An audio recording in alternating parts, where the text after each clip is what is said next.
Raspakovka Xitoydan kelgan tovarlar. Bu safar shtativlar zakaz qilganman. O'zim uchun, anchadan beri o'zim uchun hech narsa zakaz qilmayotgandim. Qaranglar, mana bunaqa shtativ, unaqa katta emas, kompaktniy shtativ zakaz qildim. Mana ko'chalarda ko'ryapsizlar? Mana bungacha keladi. Ko'chalarda ko'tarib yurishga udobniy bo'lishi. Qaranglar, chexoli bilan kelibdi.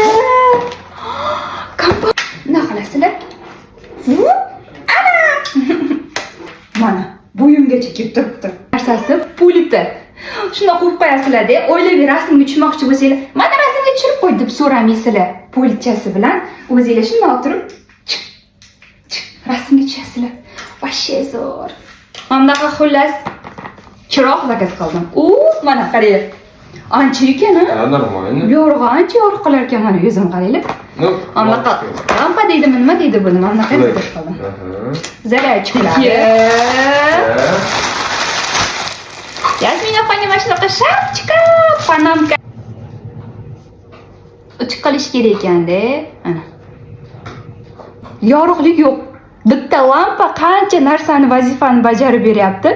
Endi uhod videolarim ham shunaqa chotki chiqazib beradi.